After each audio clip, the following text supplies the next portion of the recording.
What's going on, guys? CardMechanic here, and today we're going to be doing Legolove by Nikolaj Pederson. Let's do it.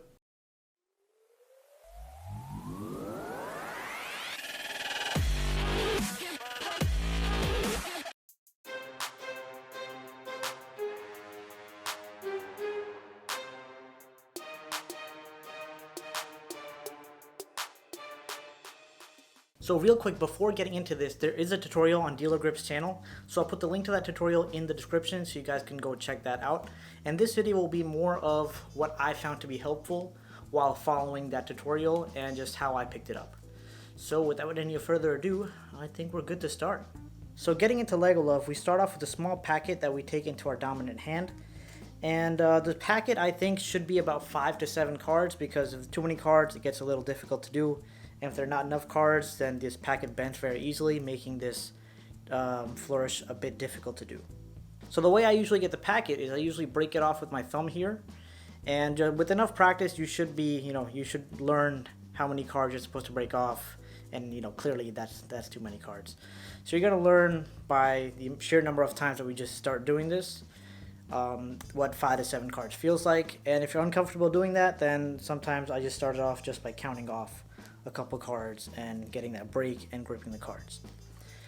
So now getting into the grip, you get those cards up, right? And then you grip them between your middle finger and your thumb. So the middle finger goes on the top right hand packet here. The thumb goes on the bottom left. And now, of course, this is me gripping the deck in my left hand and holding the packet in my right hand. Of course, if you're left-handed, do it the other way. Unless you want to do it this way, then you could do it this way as well.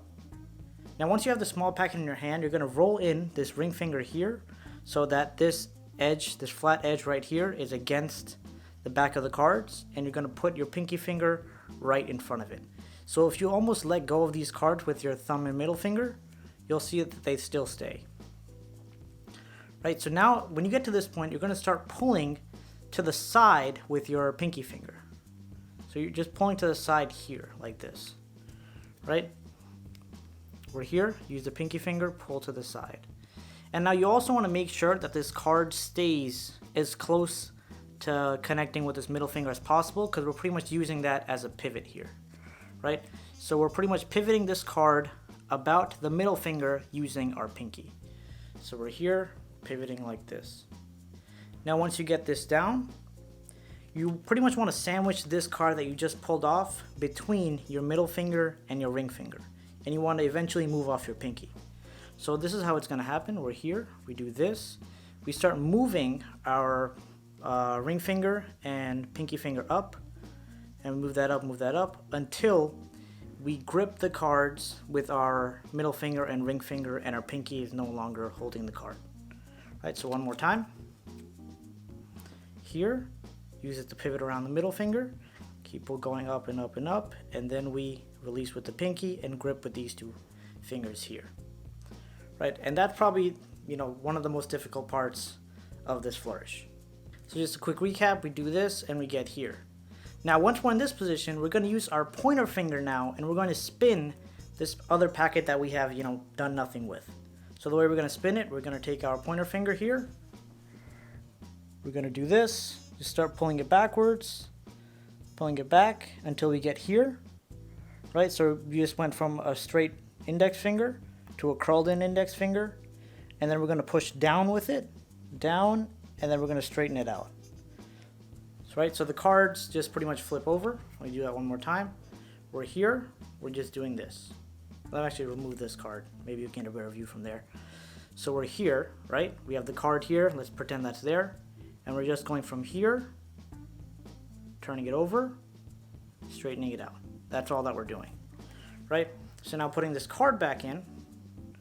Oh, different card, but that's okay. We're here, we roll that out. And now the next thing to do is, you see the middle finger on top here and ring finger on the bottom here. We just want to switch the positions of those two fingers so that the ring finger comes on top and drops the card right on top of this packet here, right? And now, from the amount of practicing I've been doing, it hasn't been dropping, completely straight flush on top, but it drops fairly close to the top like this, right? So only run through that entire thing one more time. We're here, we break that off, we come here, we twirl this around, we swap the positions of these two, and that card will land on top once you go from this position to this position, right? That's all that we're doing with the card. Let me just see if I can get that card solo. Oh, grab the wrong card. Alright, so we're just going from here to here. And now you may have to loosen your grip, so here you may be tight, but you may have to loosen your grip when you get, right? So here you may have a tight grip, but you want to loosen your grip a little bit and let the card fall on top of the small packet that you have. Now while all that action is happening with your dominant hand, the hand that holds the deck will just be doing a Charlier cut. Now I'm not gonna make this video super long and explain how to do the Charlier cut because I did make a video on it fairly recently. So I'll put the link to that on the screen and in the description so you can go check that out. But pretty much what it is, you get into a straddle grip here, you drop these cards, boom, use your pointer finger, index finger, push this packet up, and let these cards drop down, and you close it. But in the purpose of this flourish, instead of closing it, you get to here and you leave this open. And I'll tell you why in a second. So we start off, we get this here, we do this, we do the Charlier cut, and now we have this open here. And now you're gonna tilt this at an angle. Let me see if I can show you this. You're gonna tilt this at an angle here. So when you drop this card on top, you'll see that it's gonna slide from this hand right to this hand. Right, so you see that wasn't the smoothest slide, but you see it slides over. Right, one more time. If I can just get these cards, there we go. And you can see that it just slides right over. And now once that happens, you complete the Charlier cut by closing this packet. And then what I like to do to end it off is I just rotate this packet around the thumb, right? So we're here right now, we're here. I take the thumb and put it right, let's say here, near this corner right here, right opposite to the dominant hand thumb. Rotate it around like this, and also tilt my wrist. Okay, so we're here, rotate around, tilt wrist downwards, and put that packet right on top. Right, so one more time, we're left with being right here. We do this, this, and boom, put that right on top. Now let's run the entire thing in slow motion.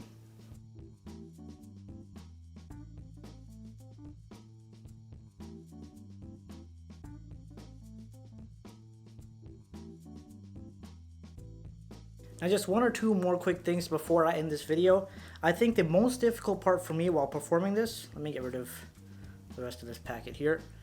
The most difficult thing for me while performing this was getting this part working, right? So getting from here, turning this around usually wasn't an issue because I have a good amount of experience with that. But once I got here, it was putting this on top. Because for me, it was the most uncomfortable thing moving my finger from here to there. I found that to be the most difficult thing to do. So the only way I think would be just to practice, and you could see that stuff happened as well. So I used to go here. So I figured when you're doing this, instead of keeping your hand straight like this, and doing it in one position with your hand, you want to tilt your hand back a little bit, and then straighten it out when you're dropping the card. This way the card does not fall. So now let me do it with just keeping my hand still. You see the card drops, and then you see when I start moving my wrist a little bit, it stays right on top. Of course, it's not completely flush like I'd like it, but it stays on top. And also one more thing to note, even when you're moving your wrist and doing this, you want to ensure that this flattens out completely. Because one more mistake I did when I was doing this is instead of doing it completely straight, I sometimes just stopped right here, and clearly this is not as straight as this, right? So I stopped right here, and so this card went and just fell. Now it's good, it works perfectly for the flourish that we just did, but if you want to do it like a one-handed move and just keep the card right on top, it will be very difficult to do if you did not straighten out this packet completely. Right, so yeah, I hope all that helped you, and that's all I got. So that pretty much wraps up this video. I hope you guys enjoyed it, and as always, thank you so much for watching. Make sure to go check out my Patreon page to help support my channel because your support really means a lot to me. So I'll put the link to that in the description, and also in the description is the link to all my social media. So you can follow me on there for my photos, videos, status updates, and all that kind of good stuff. So all that being said, I will see you in the next video. Welcome to the end screen. If you liked the video, make sure to hit that like button, leave a comment down below, and subscribe because subscribing is good. Thanks for watching.